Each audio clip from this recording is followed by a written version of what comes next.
And one of the cool things about it is everyone knows in the construction industry, usually when you start in the construction industry, you're getting hassled by companies like Angie's List, Thumbtack, and you're getting nickeled and dimed with really no results. So that's kind of why I created Primus. Welcome to Handforged, the podcast where blue-collar grit meets modern insight. We celebrate the stories of tradespeople and bridge traditional craftsmanship with today's evolving business world. Each episode brings you real stories, practical advice, and insights from skilled professionals and entrepreneurs to help you elevate your work, overcome challenges, and grow. So grab your tools and get ready to be inspired. This is Handforged. We're back today with Sean from Primus. Yep. Met Sean through social media, actually. Some of his ads were coming up, and I was kind of checking out the platform that he has on Instagram and looking at the thing he's trying to do with Primus. I thought it was pretty cool, so I reached out to him on Instagram. Never met him before. Asked him if he'd want to come on the podcast. So we met up for lunch, kind of chatted a little bit, shot the shit. Sounds like we kind of both have the same story, and so invited him on, and here we are. Hey, so yeah, I'm Sean with Primus, and that's exactly how we met. So what Primus basically is, it's a platform for the construction industry, like a Facebook or a LinkedIn. And one of the cool things about it is everyone knows in the construction industry, usually when you start in the construction industry, you're getting hassled by companies like Angie's List, Thumbtack, and you're getting nickeled and dimed with really no results. So that's kind of why I created Primus, is I would, wanted to create a platform where, you're not losing all your money and you can go out there and network with these builders and developers without spending your money. So, yeah. I mean, it's pretty straightforward and simple what I'm doing, but I'm hoping it can help build the construction industry and bring everyone together, help everyone make more money. And that's pretty much what's the simplistic terms of what Primus is. So with Primus, right, you have a profile, yep. Right? And then, so what, on the profile, you can put pictures and stuff of projects? Yeah, absolutely. Like I said, it's very similar to Facebook, but strictly for the construction industry. So you don't have your uncle or grandmother posting cats, or you really have, Bob the builder over there who's building houses, and, you can connect with him. And if you really are, a good contractor with quality work and stuff, a builder's going to recognize see your work, the quality you do, and want to work with you. And that's one of the cool things about Primus. If everyone's in the same area, you're not going to have to do all this different types of outreach flyers, because it'll be right there at your fingertips where you can reach those local builders in your area. Right. So it sounds like a good way to kind of build some relationships, generate some leads, maybe get some sales out of it, and just build those relationships. Yeah, absolutely.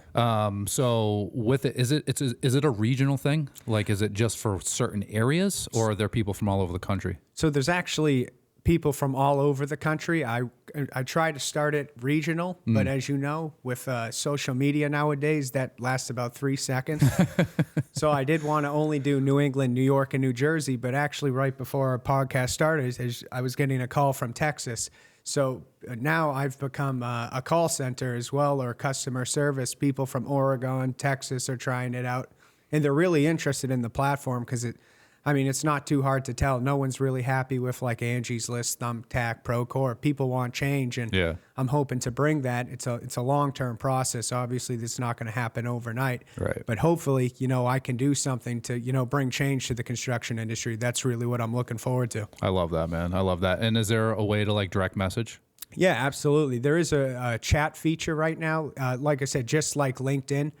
You just message someone, you can connect and follow people. There's still a little bugs with that, but it's moving in the right direction. And like I said, if you see a builder, you reach out to them. Hey, I'm so-and-so with this.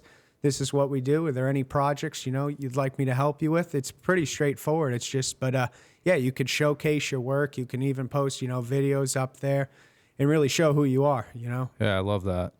So that kind of makes me think, as far as this stuff goes, right? So you start, and we haven't really talked about your story yet, but we'll get into that. But you don't have a background in fucking creating a platform, a social media platform. How the hell did you get started doing that? Yeah, so I would say I'm a natural born hustler. So I don't really come from an educated background. I'll say that. My father was in real estate, and he didn't even have, a high school diploma and ended up having a real estate brokerage and pretty successful, was, a big time realtor in Marblehead. And what I learned from him is, you really don't need a degree to do much. If you have the drive and the work ethic, you can pretty much do whatever. And that's one of my strong suits, is where I lack. I make a lot of mistakes, a lot. We all do, bro. But I move very quick, so Yeah. I learn really quick. And one of the things I've learned is how I got here is what I'm doing is not revolutionary. Like, I'm just, how I got here is I would call people, I'd email them, hey, how are you? Do you have any projects? Can I help you? Maybe, and they might say, hey, not now, I don't have anything. But in a week, they might call me up and you might land a massive project. Right. And that's really how it started. So then I got into Primus. And like I said, I made mistakes the first day. I formed an LLC, and I'm trying to get investors and angel investing money. So I spent, $700 on LegalZoom, whatever. And about 15 minutes later, I learned I needed a C Corp. Yep. So there was $700 right down the drain. Right. And then, so I filed the Delaware C Corp. But I move extremely quick. I think that's one of my strong suits, and I'm not afraid to fail. Yeah. Like I've hit rock bottom too many times where nothing really freaks me out. Yeah. It's funny when rock bottom gets comfortable, Oh yeah, exactly. Like, here again. All right. Got to climb back up. So, all right, let's talk a little bit about kind of how you got in this and where you started. I know that you said you started in concrete, right? Yeah, I actually started even before concrete at Shea Concrete in Amesbury. I was building cages for septic tanks. I know that's a very exciting job. And Sounds it. I was making like $15 an hour in that really cold warehouse. And my buddy said, hey, do you want to make $18? And I said, wow, I'll be rich. So he said, hey, I know this guy who's got this concrete company and does gypsum underlayment. Do you want to join? I was like, yeah, sign me up. So literally overnight, he got me a job, which obviously you don't need a degree to hold a shovel in concrete. He got me right in there, and I started working. I loved it. I was working out. I was a big guy, and they got me as a bag thrower, or I would say a grunt, whatever. And I was doing that slowly, and I did that for years. And eventually the guy who owned the business let me do his sales like 4 or 5 years down the line, and I did a great job. And I realized I never need to pick a shovel again or do concrete or put 1,000 pounds in a wheelbarrow. That wasn't for me. I like to talk. I like to go around, meet people, and network. And I found out that I was much better at, sales and I guess you could call it marketing, but really just picking up the phone and talking to people. I could do 200 calls a day and not break a sweat. And that's really how I got here is, someone gave me an opportunity. I did well for him and figured out, hey, I don't need to hold a shovel. I can pick up the phone and call. And then I, started my own business, which was, most people are afraid. I think it's like every day I wake up, I go, hey, I get to do something new. I don't know what I'm doing, but hey, I got to do it. So I'm excited about that every day. So yeah, that's cool. So just cold calling, man. So you started cold calling for the concrete company, just trying to like network, kind of get jobs and that type of stuff. Like, talk to me a little bit about that, dude, because most people are not comfortable doing that. Most people hate doing it because the percentage, the percentage of jobs that you get from doing that is very low. Like, dude, I hate solicitor phone calls. So like when people call me with that shit, I'm always like, don't call me back. I'm sure you deal with that on a regular basis, dude. Like how do you deal with that, dude? So that brings back, like I said, back to rock bottom where, how I grew up from like my teenagers to early 20s. Like I said, I was kind of a hustler. I made my money through talking. Yeah. And one of the things I realized is, sites and everything is just, I don't know how to explain it. It's when you're in concrete, you look forward to someone telling you F off, It's just, another day. And I actually used to start going to sites. The guy, Nate, who taught me everything with concrete and gypsum underlayment, he had told me to just go to sites. So I used to start going to sites here and there. But the thing you learn very quickly is the decision makers are never at the site. It's always some guy pretending he's the decision maker. And he does a great job, but you realize eventually that's not the guy who has any say. Yeah. So I asked Nate one day if he had any problem with me calling people, and he said he really didn't care as long as I made him money, which, now that I run a business, yeah, no shit. I get it, right. So I started calling people, and this is kind of unbelievable. The first call I ever made, I got a print. So shit. I don't know if I was just the luckiest guy or what. And I remember calling someone up. I said, hey, do you have any work for concrete? And then he was like, yeah, here, I'll send it over. And I remember dude. texting Nate, just super excited, like, wow, this is the greatest thing. I got a print. And This is easy. Yeah, and probably the next 100 calls didn't get a single thing. Right. But I think because I got lucky like that, I was excited, I was hungry, and I'm one of those guys, like I said, rejection is not like what you think it does to like most normal people. I'm one of those guys, I grew up very skinny, and everyone was like, hey, look at that skinny guy. And when I hit the gym, I was fueled by that. I said, hey, now I can deadlift 625, and I'm Right. 210, and I love that. I love the thing about cold calls is it's a game, and if you're really good at it, you can sit there and talk to someone you never met before, and you can get onto amazing jobs. I've gotten jobs in Short Hills, New Jersey. I've never stepped foot in Short Hills, New Jersey. Same thing with the Hamptons in New York, just by calling. And the thing I realized, especially with the bigger and higher end companies, is most of those people who got there to these positions in life, they had to hustle and grind to get there. Yeah. So they recognize real and they respect the grind. Most of the people I've gotten a lot of pushback from have been smaller companies and or their office people. But I mean, think about this. Most people who make real money, if there's a chance to make even more or bring better quality to what they're doing, they'll at least hear it out. So that's kind of what I figured out with the cold calling. What is your process for a cold call? Because I've read books, dude. I've done a bunch of research on cold calling. Because I just hired my first outside sales rep. Yeah. And I've never hired that. I've never had somebody that I've always done that. Like I've always been the sales guy, and it wasn't for me. I've never had to do the cold call, or I shouldn't say I've never had to, but I've never done the cold call type of approach. Right. For me, it was always just people I knew, networking, and meet people, set up meetings, and just build this relationship, and then we're doing business together.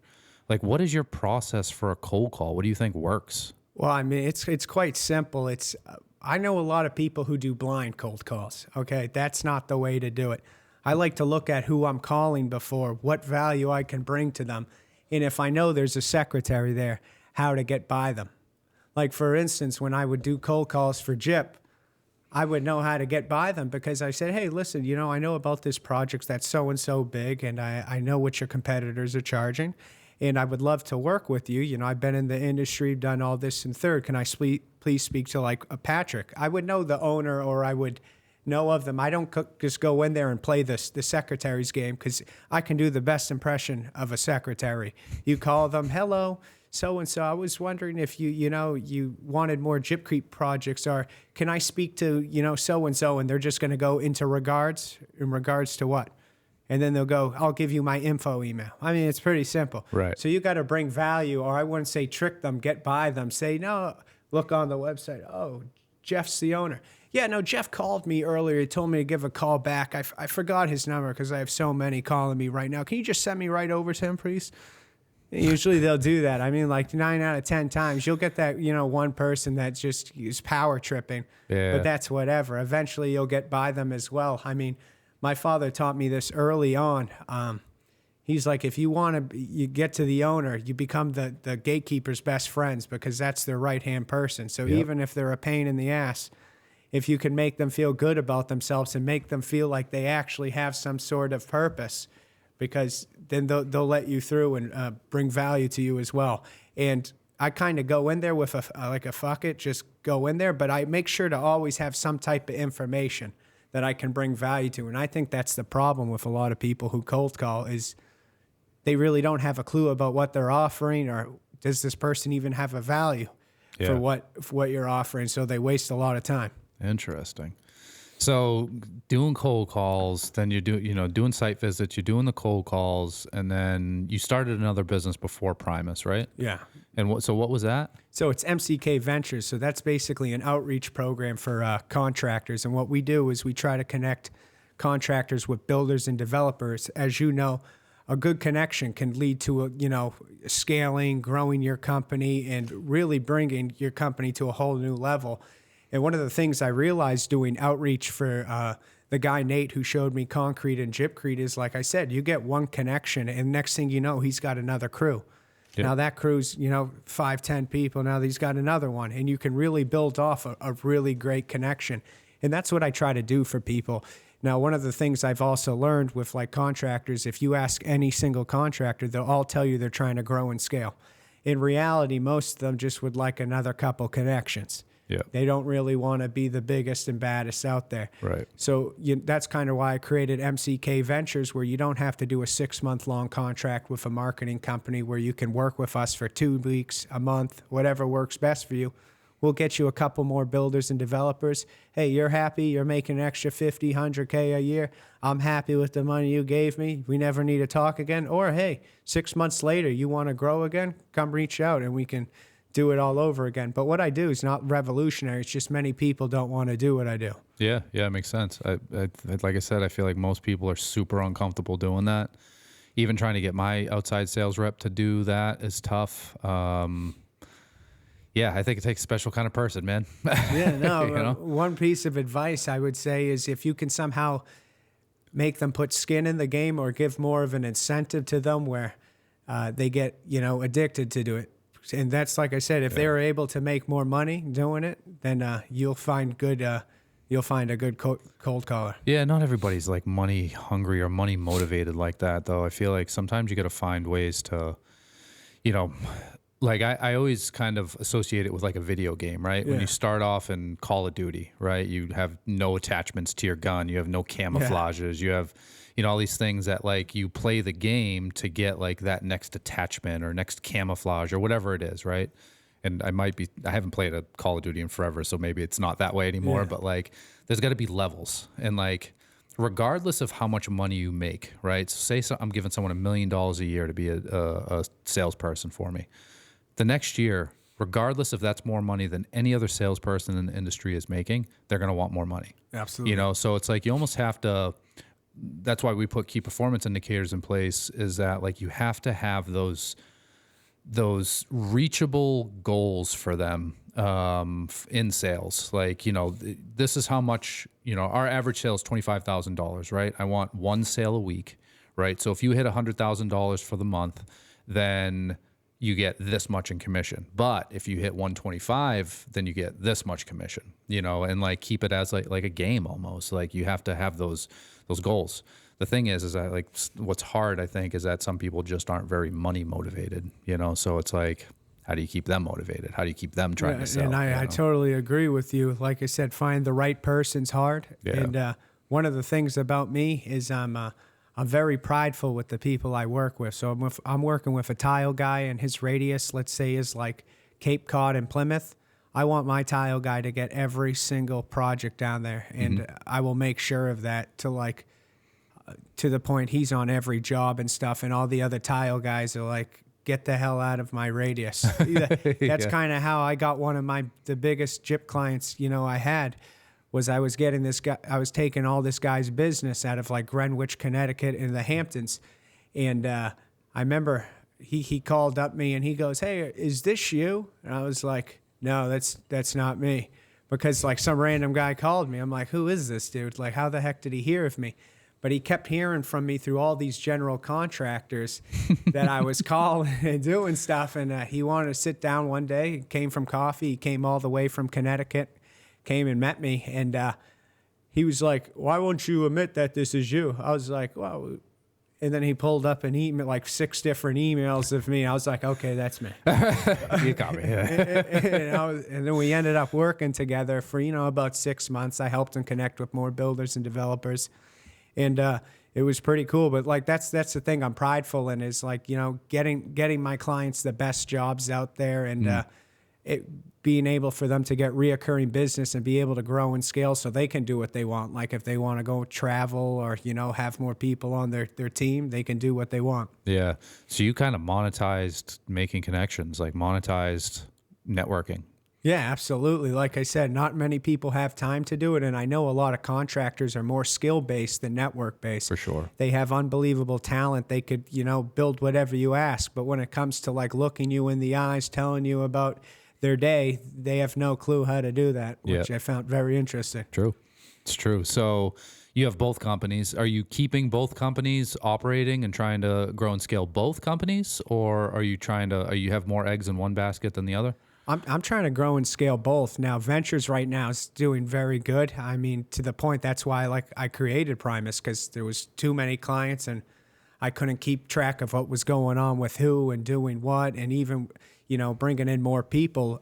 I like to know what's going on. Yeah. I don't like to not know if this client's not getting a good amount of work or opportunities. Like I said, I'm very prideful when it comes to my clients, and I want them to say, hey, Sean did a great job for me. And even if I've had clients that, are not, didn't like me as a person, but they could never tell me I didn't produce and they didn't get money. I've had people's offices where the estimator or the office person didn't like me, but I brought in $4.5 million worth of opportunity. So it's like numbers don't lie. Yeah. And you don't have to like me, but I'm going to make money. Yeah, exactly. And that's one of the things. It's like at the end of the day, I want you to be happy with what I do, and I want to be able to showcase the quality of work you can do. And so when it comes to both of them, I would love Primus to be this massive thing where all these builders and developers don't have to pay Angie's List for fake leads and stuff. They can all just go there and network, and everyone can make money together, which, I mean, that's a real possible thing. It's just gotten to the point where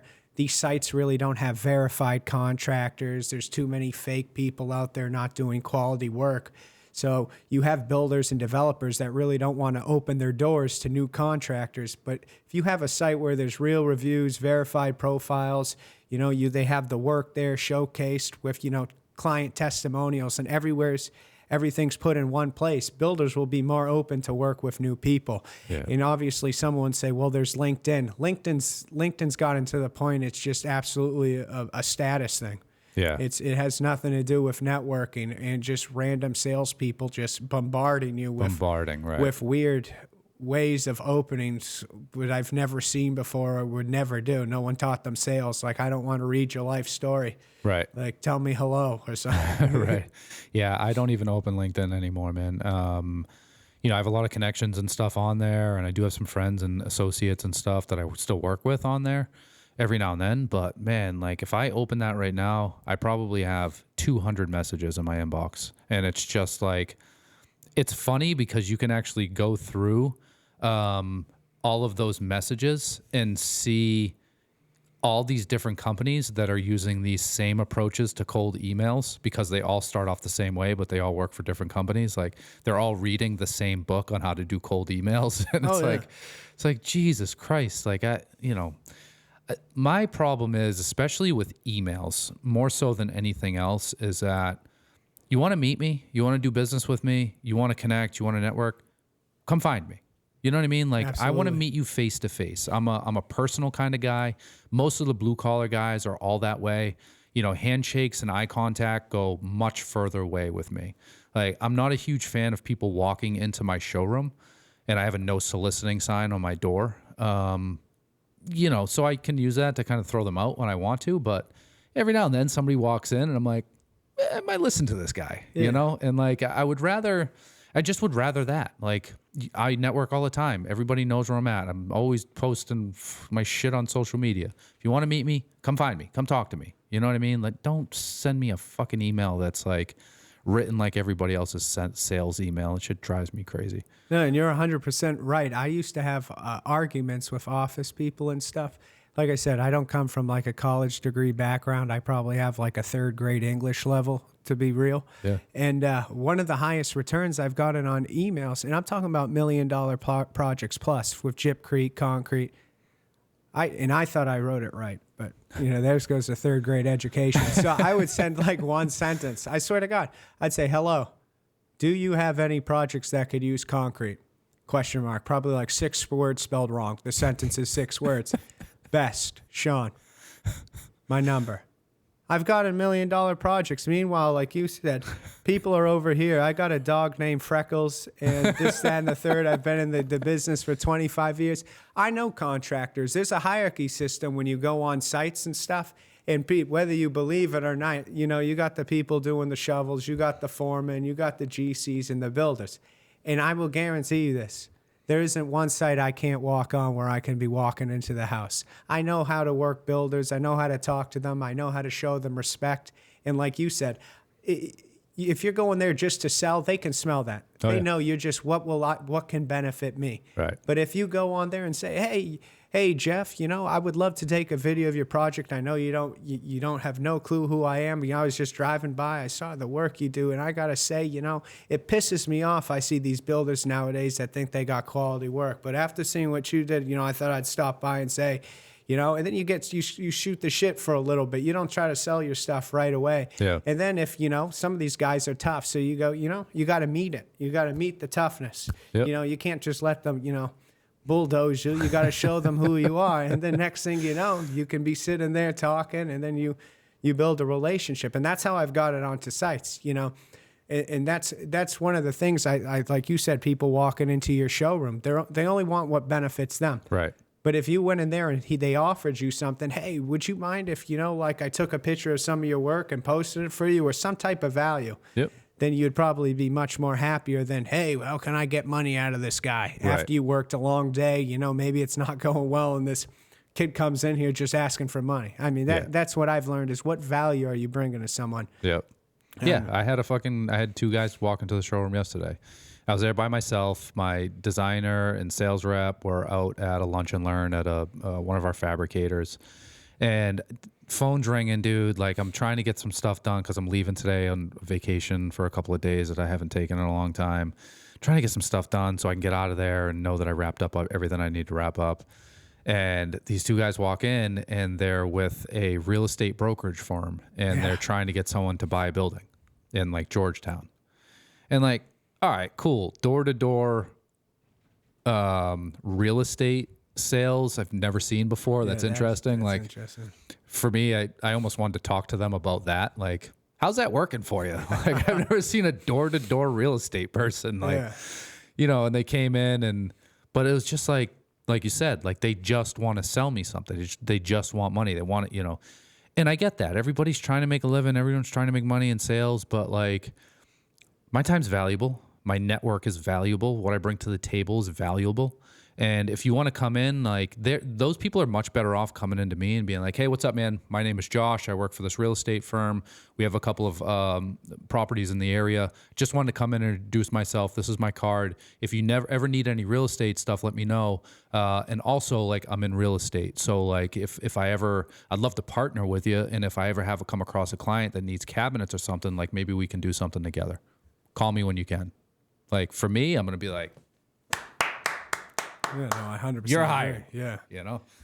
So I don't know, and like you said, it's got to be transactional. Like, if I need something, right? Like, if I need a new fucking lead generator, if I need a new piece of real estate, if I need whatever, I know somebody for that. Like, I don't need you to come in and sell me. My network is big enough. I know somebody for that. Yeah. So, like, the only way that you're going to get my business is if that relationship goes both ways.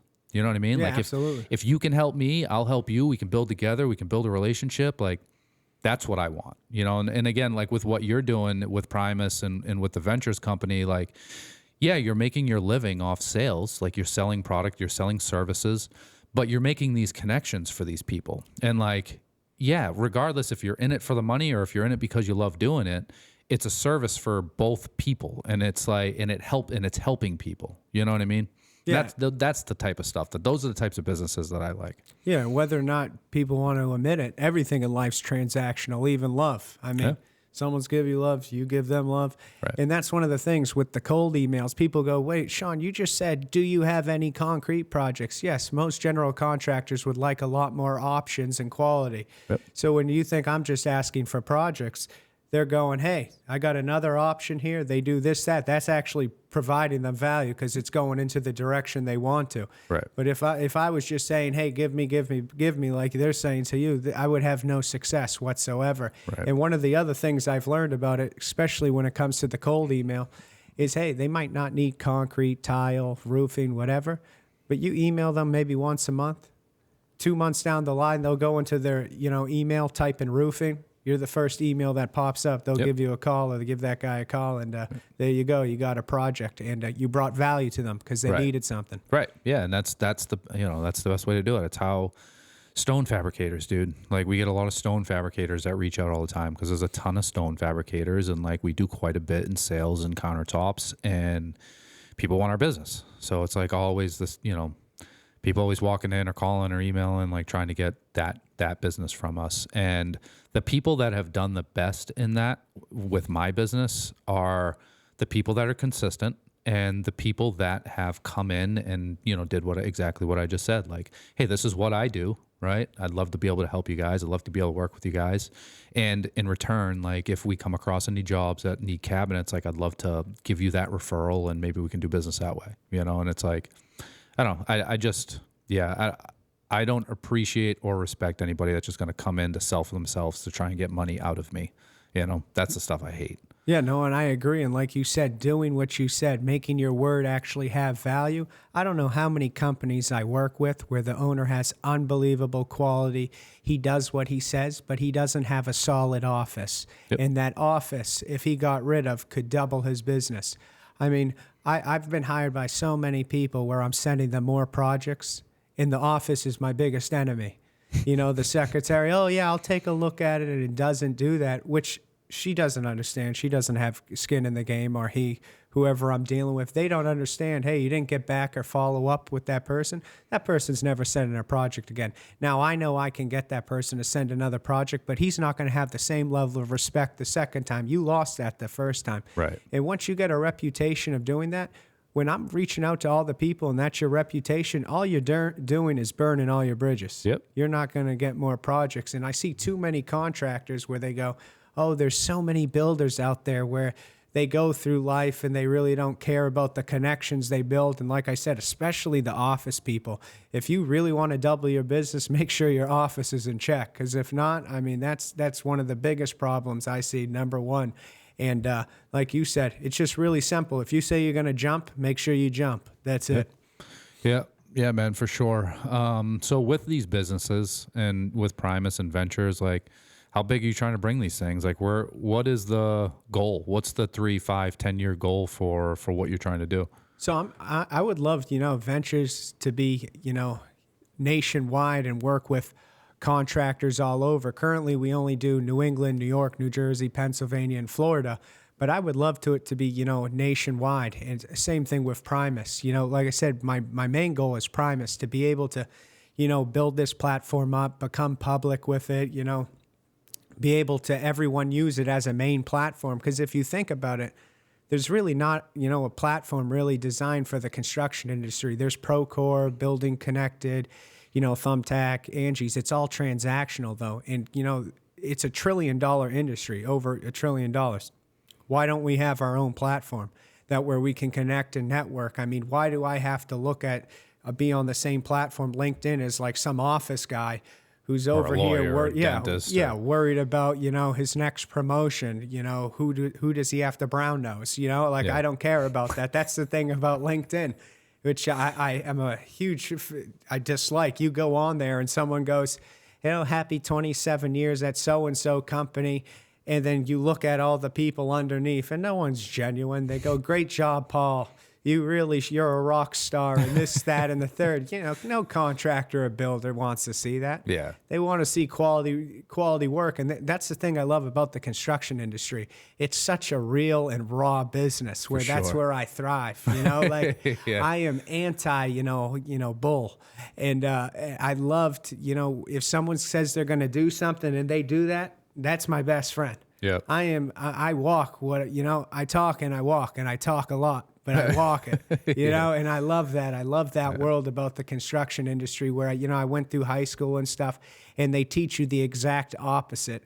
And that's the cool thing about the construction industry, where if you're real will recognize real, and you'll do quite well. Yeah, for sure. Yeah. Could you imagine, I'm just while you're talking, I'm thinking about some of the contractors that I know, hopping on LinkedIn and being like, what the fuck is this? Oh, yeah. We're more of a, color book and pop-up pictures kind of crew. You know what exactly. I mean? Yeah, that's cool, man. So what do you think is the hard part? What are the barriers for growing and scaling? What has been the hardest part so far? So right now, I'd say the hardest part's the homeowners. I mean, every day I get 75 to 100 new contractors or builders on it. That's kind of easy. I know how their brain works. It's getting these homeowners on it because, a lot of them are stuck in their ways. They'll use Google, or the worst thing I see they use is Facebook groups. I mean, the amount of, people that go in there with good intentions, they say, hey, I'm looking for someone to remodel my kitchen. And the guy with no insurance goes and does it. And they went with him because he was $1,500 less, and they end up paying $15,000 more for someone real to come in there and fix it. And I've never understood that, especially in life, how I've grown up. I've never gone with the cheapest option. I go with the person who gets the job done. And maybe I'm just wired different, which is 100% sure. That's true. I definitely am. But the problem with homeowners is, convincing them that this platform will be, a better option, which it will be, because right now we're getting a lot of people, and sooner or later we're going to start vetting down and crunching down these people where, hey, if you don't do this or you don't meet these expectations, like if you get like 3 bad reviews in a row, you're out of here. You know what I mean? Like, where it's not like Angie's List. They're looking for money. I'm not looking for money. I just happen to make money doing what I like. Yeah. And that's the thing. I'm really not looking to make all this money on Primus. It's free to use. I'm actually losing money every month, a good amount just from Primus. Thank God I have ventures. But that's one of the things about Primus is like, I just want a platform where everyone can work together and, do that. And like I said, everyone will benefit from it, It's one of those things. It's gotten to the point where there's a middleman for every single thing. And I know people are going to say, oh, Venture's a middleman. But I mean, there's a middleman to the middleman to the middleman to get the job, when in reality, you should just be able to connect with the guy you're looking for. Right. And yeah, but Ventures has its value because it helps those, blue collar is just notorious for putting your head down and working. Networking is not a super important thing to a lot of these guys and a lot of these businesses. It's just on to the next job, nose down, banging nails. That's what we're good at. And trying to bridge that gap is tough. And obviously, social media platforms are great for that. Like if you look at the Facebook groups and the contractor groups and stuff, like that's where they all end up. But the idea of Primus and vetting some of those contractors and having an honest review system, I think, is important. Getting too many bad reviews and getting kicked off, I think, is great. What the other side of it is, man, is of like you're bringing in homeowners, having reviews for the homeowners, because like there's another side to this too, right? Yeah. It's not always just the contractors that are fucking up. Sometimes it's the homeowners that have blown off or ripped off multiple contractors in a row. And the tough part is that the homeowners can go on and look at Google reviews, look at Facebook reviews, look at social media, all these different things, but we can't go on and look at the things that they've done to other contractors or to other businesses, So, I think it should work both ways. And I think that, it'd be cool as far as like the vetting goes, to get references and like have references reach out. Like, oh, I've worked with fucking Tim from, this construction company for years. Great guy. I've done a bunch of jobs together. Never been an issue with payments. I think that those things are real. The big thing with the contractor groups and Facebook and social media is that people think it's so personal, right? Like, because Facebook, it's a personal platform. It's a personal social media platform. So, like, people find it so personal. And I think that's why those contractor groups work so well for the good contractors, is because, like, people can personally reach out on this social media platform. So I don't know, I guess, and Angie's List is the complete opposite. I love that you just call them out openly. It makes me happy. Oh, yeah. Because I've dealt with Angie's List, and it's a fucking scam.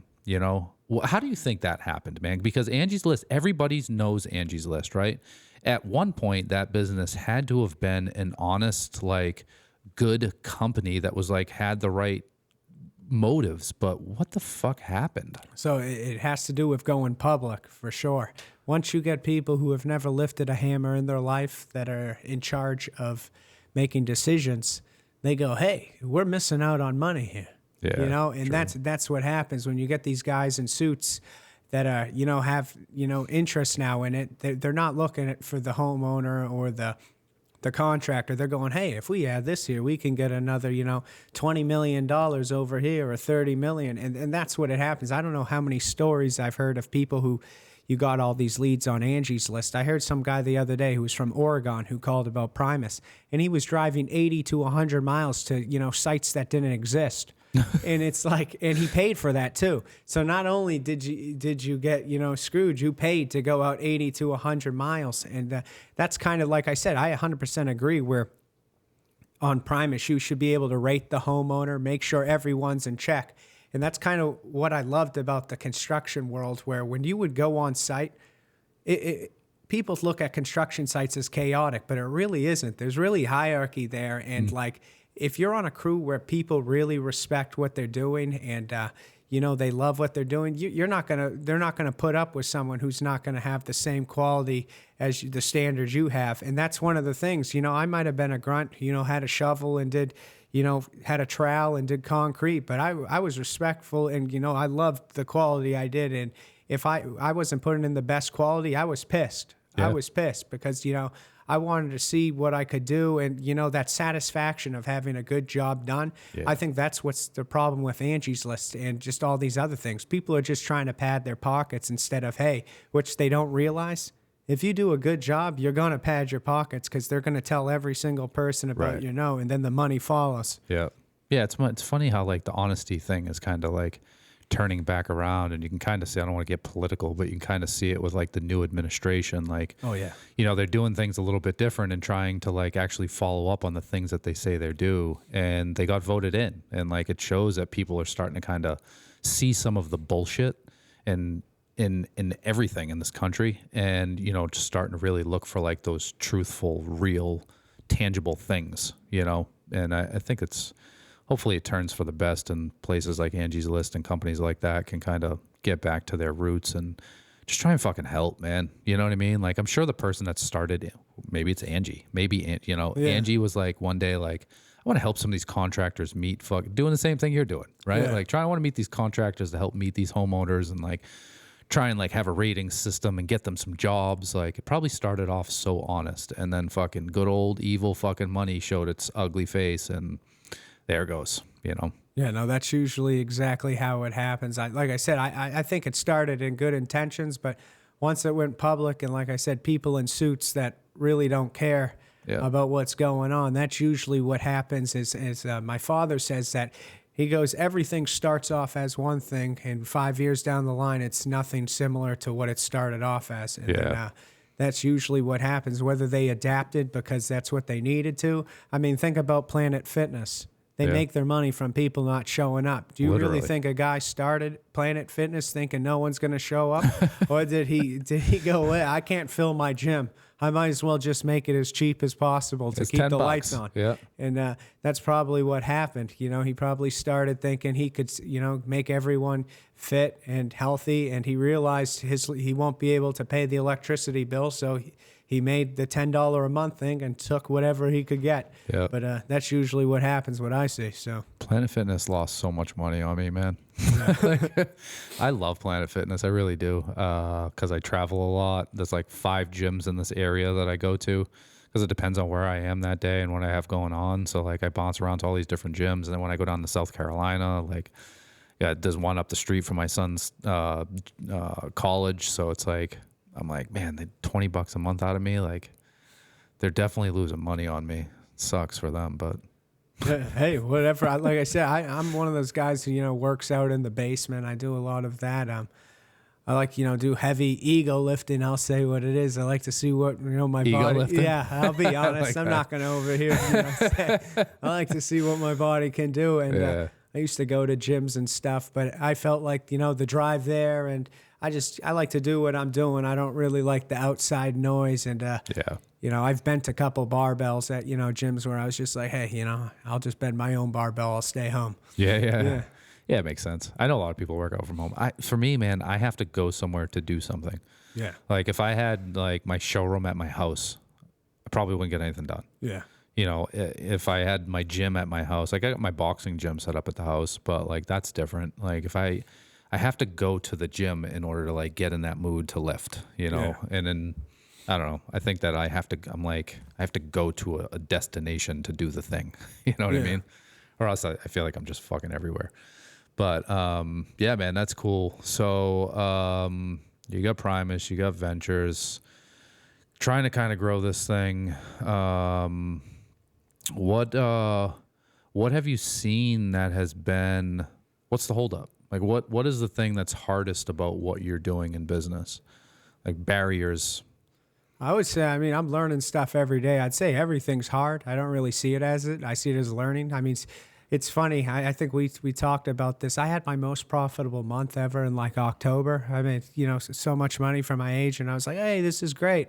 And then the next 2 months, I lost unbelievable amount of money. And I was like, so that's the thing. I'm learning as I'm going. When you think you know it in business, you're about to get a slap of reality. And I think what's taken long right now is once I come back from my little vacation where I'm going to Ecuador, I'm going to start looking for angel investors again and start fundraising for Primus, because I think that's really what's the slowdown on it is I'm bootstrapping it right now, but it's more of a velocity thing. If I had more money, I could make it go much quicker. And like I said, there's people who want to pay right now for Primus and stuff. And when I say pay, because it is a free site, it's like LinkedIn. There is like you could have the option to have a premium membership, like a status thing, and you can, chat with as many people, which you can do that without paying. I mean, it's just for those people who want to really, like on LinkedIn, reach out to, hundreds, thousands of people that the feature will be there. And I've had a lot of people, reach out and want to pay the $199. So there's a demand for it. It's just, I was talking to angel investors before, and this is probably what happened with Angie's List. It's just listening to people who have no clue about the industry speak. Yeah. It's like hearing, nails on a chalkboard, and what they really believe is concerning. Because they believe without even looking at what you created, this is the direction you should go. And a lot of these people I've spoken to that that are angel investors, I don't want to say it sounds like they were like the fifth man on a lucky team that did well and they got paid and they had they brought no value to the team. They were just there. And I feel like I've met a lot of those guys. Like, for instance, one of these guys I was talking to that everyone knows in construction, when I say this, they'll know the guy has no clue. He was talking about ventures, and he thought I should just, make ventures into Primus. And I said, no, this is a totally separate thing. It's a platform. And he goes, yeah, but and then somehow we started talking about how ventures works, which is a weekly fee. He said, but you really should do commission. It should be very easy to track commission in the construction industry. And when you're working with many contractors and you think it's easy to track commission, and you think you're dealing with all honest contractors, and a guy who's never picked up a hammer before and tells you that, I mean, I cannot listen to another word he says. Right there, you've lost all credibility. I don't care if you're worth $20 million. Right. I don't want your money. Yeah. Well, I mean, trying to find the person that is willing to invest in the idea. The people that have made the money and have done their thing have done it in their own way, right? So, they know how to make money in that way. And then they start investing in other companies. The hard part is that the person that started the company or is trying to start the company has a vested interest, like a personal interest in the company. The other person's looking at it, how we can make it more profitable, how we can make money. Because like if I'm going to invest my money, I want my return. So it's hard. I feel like that's hard, man. Finding the right investor, I think, is tough, no matter what kind of industry you're in. If you do, like, how does that work? Like, to raise money for that? Like, do people buy into the company? Do you buy percentages of the company? Yeah, so they would be, given money for a stake or equity, and it's, to be honest, it's like going around and dating. It's a lot of, talking, doing meetings, or going on dates before to see if anything's even real. Yeah. And the other thing is, a lot of these investors like to waste time. A lot of them love the act of calling themselves an investor. And I've learned a lot from, I went around the first time, met with like 20 people. And the thing to see if they're real right away, just ask them when's the last time they invested. And that usually will stop all the bullshit in the room. If they hadn't done it in the last year and a half, 2 years, just, end the conversation right there and get the heck up. You're wasting your time. And that's the thing. The first time around, I think I learned so much, because you think you're meeting an angel investor. Wow, you're meeting someone high and mighty and done that. But just in that world, there's a lot of, frauds out there you learn and stuff. And there's a lot more snakes and sharks out there. They're trying to get, some of, equity. But the strong suit I think I have on them is actually the construction industry where, I come from, a world where I'll just say F you to your face and smile, where they're used to, that, guy coming out of, like Suffolk or MIT, and the kid has no clue about how the world works, so they get equity. Yeah. Meanwhile, I'm looking for a fight. Yeah. I like that, That's funny. Where did you find the investors last time? Like, how were you finding your investors? So, my cousin Jason is actually unbelievably good at like finding people and reaching out to them when it comes from that world. Cause he was going to UMass Lowell, and he's really good at dealing with, how would I say this, more yuppier people, where me with construction people, I can get along with anyone. That's my world. And he's unbelievably good at reaching out. And so when I reached out at first, I had like 20 people on LinkedIn. I was looking like, I wasn't looking official. People were like, who is this guy? My cousin had a nice LinkedIn, looked very professional, and they were answering him. And he was getting all these meetings, and he was unbelievably good. And like I said, one by one, we were learning what to look for, and we started going to all these startup events, which you want to have a good laugh. Go to a startup event, that's supposed to be about all these business owners. You'll probably be the only business owner there. Right. And the rest of these people are pretenders. And it's really funny because, you're going there excited to meet, people that can teach you something. You're realizing you should be teaching everyone in the room, which is pretty sad. It's hard to find, real people out there because, their time is valuable. So one of the things I learned, because Jason was so good at getting these angel investors, is I realized real quick who was real and who was not. And like I said, we even had someone try to like steal my idea. But like I said, I kind of just like smiled at him and I was like, have fun, trying with contractors. I mean, that's the thing. They don't realize either. You have to be able to relate to your audience. Yeah. And none of these angel investors or most of these people who went to college, a builder's not going to want to hear your story if you haven't, picked up, 1,000 bags of concrete, or you did a rough day on the roof, or I've heard, Dana White talk about this where, people say they work hard. Do a day in concrete or asphalt, and I used to love the days in concrete. I don't know if I'm wired different, but I love picking up thousands of pounds. I loved it. That wasn't work to me, and that's the thing. Most of these people, I find a hard time relating to, which my cousin is really good. He understands how a lot of these people think and stuff, where me, I just laugh in their face. But it's one of those things where I think we're an absolutely deadly combo. Because when I see that type of angel investor or person, I'll just shut up and let him speak, because it's like, I don't want to, make this guy feel uneasy. Cool, man. Yeah, I love the idea of Primus. I think it's a great idea. I've been thinking about it kind of while you've been talking and stuff, and it seems like something that would, benefit a lot of people. I think it would help a lot of people, just to have like a good, honest fucking social media. Or is it a social media platform? Yeah, would you call it that? Yeah, I'd call it a social media networking platform. Seems like it. Just to have that, especially for the trades, like, even when I go on my Instagram, man, like when I was, definitely when I was doing more woodworking and custom stuff, like I would hop on, and like all of my feeds was always like these fucking incredible woodworkers doing all this crazy shit in woodworking. And like, it was just so cool to see. Like, you realize like I was pretty good at what I did when I had my tools on, but man, some of these fucking people are really fucking good. Oh yeah, there's levels. Yeah, there's levels, dude. And I thought I was up here, and I fucking was definitely down here still. I love that idea. I love being able to connect and network. Right now, one of the things that we're doing for sales is like finding people on Instagram that are following us, or that we're following on Instagram that are local, and reaching out to those people. So like thinking about a Primus, like a platform like Primus, like doing that same type of thing. If I have a salesperson and we're trying to generate some new business with new contractors, like hopping on Primus and like seeing who's in the area, what they're doing, kind of what projects they're working on, and then just connecting. What I like about, having something like Primus is that like reaching out to them makes it more personal. You know what I mean? Like if you're on a platform like that, it's more personal. Like we're both doing the same thing. We're both on this platform for the same reason. Let's connect. Let's go have lunch. You know, I like that. I think it's good, man. I think it can, I could definitely see it growing legs.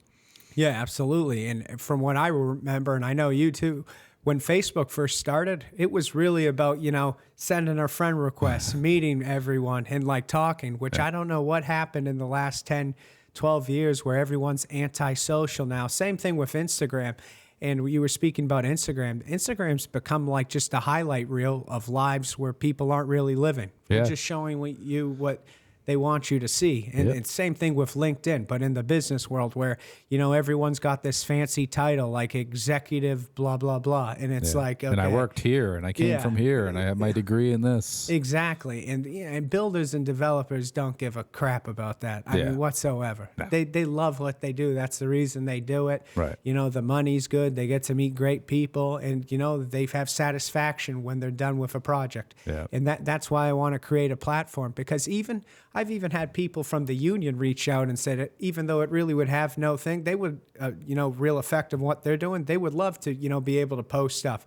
Like some of the greatest people I've helped, like one of the guys who showed me, Nate, who was in the concrete and gypsum industry, he doesn't even have social media. And he was a part of building multiple celebrities' houses, multiple. I'm talking about, I used to show up and I'd be like, we're building whose house today? And he's like, oh yeah, by the way, it's an NDA client. So, put your phone away.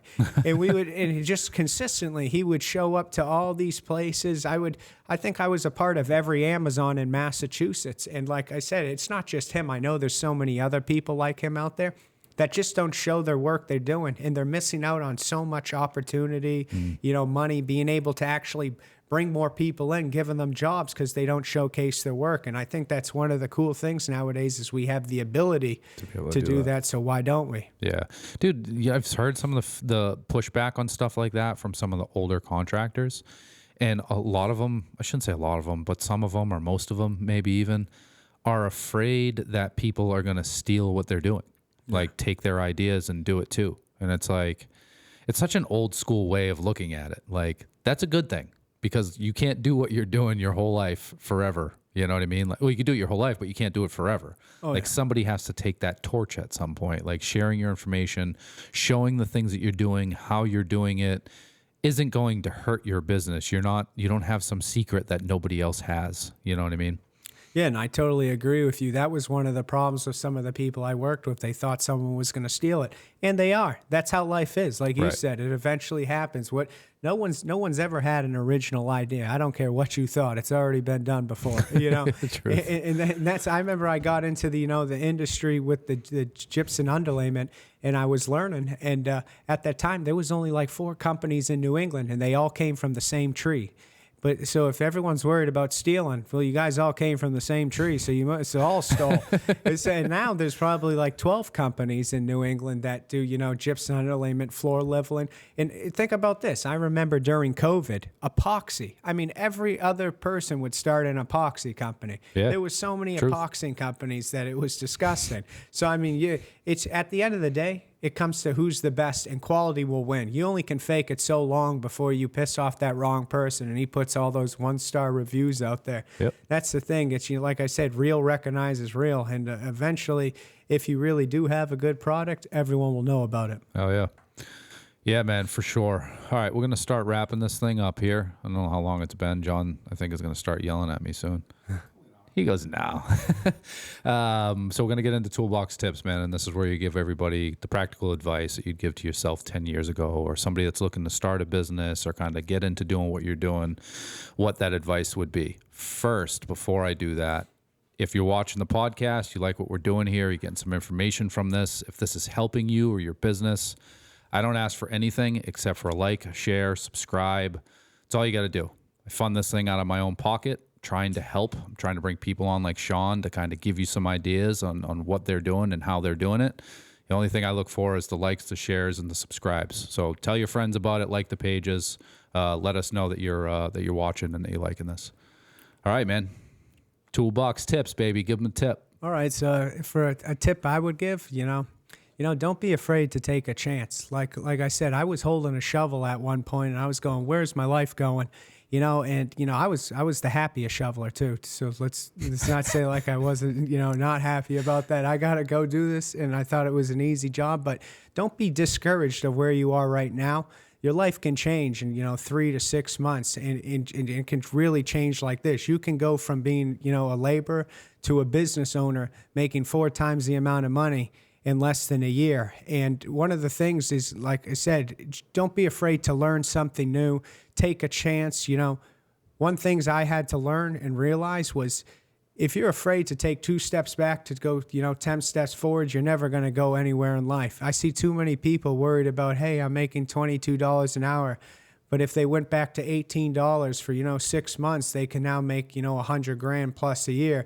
And they're too worried about what other people think. If I was worried about what other people think, I wouldn't be cold calling people. I wouldn't even be on this podcast because I'd be too afraid of what people comment. Eventually, if you really want to go to the next step, you're just going to have to go and do that and, push out all the outside noise. Yeah, for sure, man. Risk is the biggest thing in business. I think it's the biggest thing in life, man. Like, you can't grow unless you take a few risks and do the things that are scary and do the things that, like, everybody says you're going to fail at. You can't be afraid of failure, and that's, I think that's the big thing. That I feel like that is one of the strongest character traits that you can have, is just not being afraid to fucking fail. Give it a shot. If it fucks up, if you screw it up, if it messes up, like, it is what it is. You just get back up, keep going, So cool, man. I appreciate that. And I'm glad you came on, man. I'm glad we got to do this. Looking forward to Primus. I actually registered as a person while I was in the parking lot earlier, so I'm going to check it out later. I didn't want to get too much into it before we met because I wanted to be able to ask some good questions. But I'm going to mess around with it a little bit and check it out, man. So you'll find me on there. All right. I appreciate it. And thank you for bringing me on the podcast. It was fun to be on. And thank you again.